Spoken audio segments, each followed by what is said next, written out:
Oke teman-teman, di sini saya berada di suatu tempat untuk melakukan agenda wawancara mengenai bagaimana sikap korupsi melanggar nilai-nilai Pancasila kita.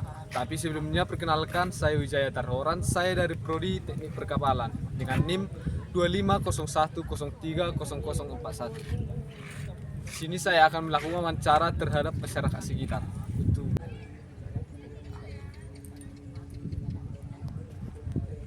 Oke teman-teman, di sini saya sudah bersama seorang mahasiswa yang akan kita wawancarai.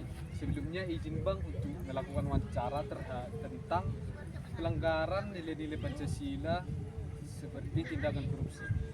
Oke, sebelumnya saya perkenalkan diri dulu.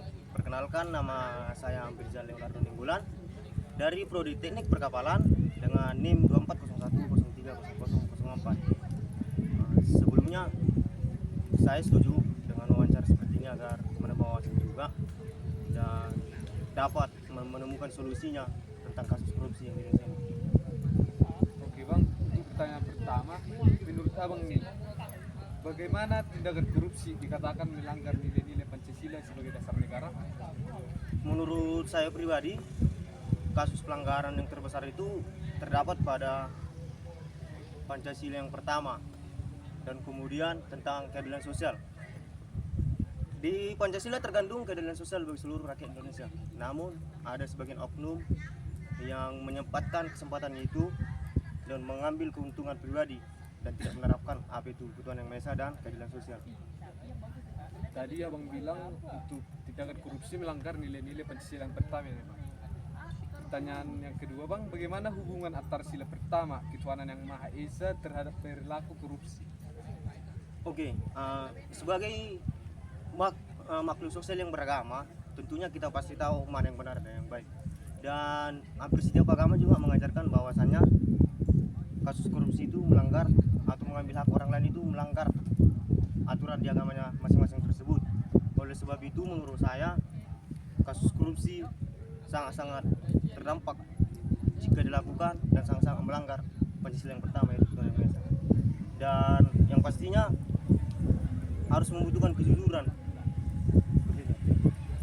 Untuk pertanyaan selanjutnya Bang, kira-kira peran nilai-nilai Pancasila dapat dijadikan pedoman untuk mencegah perilaku koruptif di lingkungan masyarakat dan pemerintahan. Apakah bisa Bang? Tolong ulangi. Untuk nilai-nilai Pancasila, apakah kita dapat menjadikannya sebagai pedoman untuk mencegah perilaku korupsi di lingkungan masyarakat? Menurut saya pribadi sangat-sangat bisa, dikarenakan juga Pancasila itu sebagai dasar negara kan, seperti yang kita tahu. Dan kemudian juga di Pancasila itu terkandung yaitu sila pertama, yaitu ketuhanan yang Maha Esa. Yang pastinya seperti yang saya bilang tadi, sebagai makhluk yang beragama, kita pasti tahu mana yang baik dan yang benar. Dan korupsi itu seperti kita tahu mengambil hak milik orang lain. Oleh sebab itu, marilah kita menguatkan yang terkandung dalam Pancasila tersebut agar minimnya terjadi korupsi, menurut saya pribadi. Itu untuk pertanyaan selanjutnya Bang, kita kan ini mahasiswa sebagai masa depan negara ini.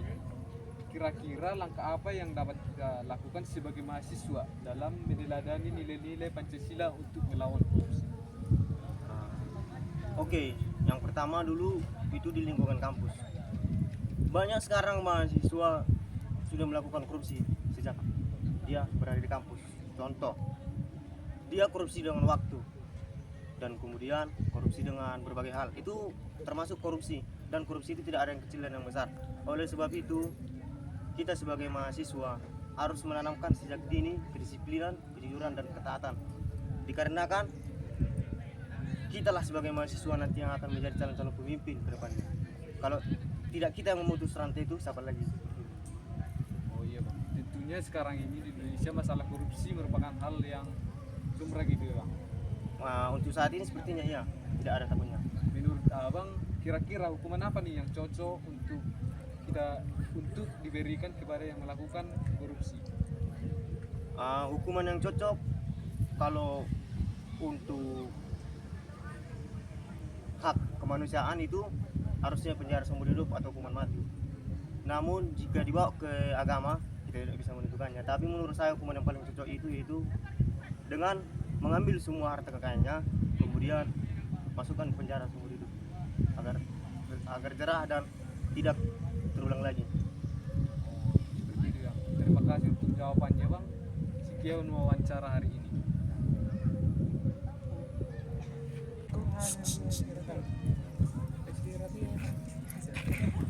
Oke teman-teman, berdasarkan hasil wawancara yang kita lakukan tadi, dapat disimpulkan bahwa tindakan korupsi merupakan bentuk pelanggaran serius terhadap nilai-nilai Pancasila.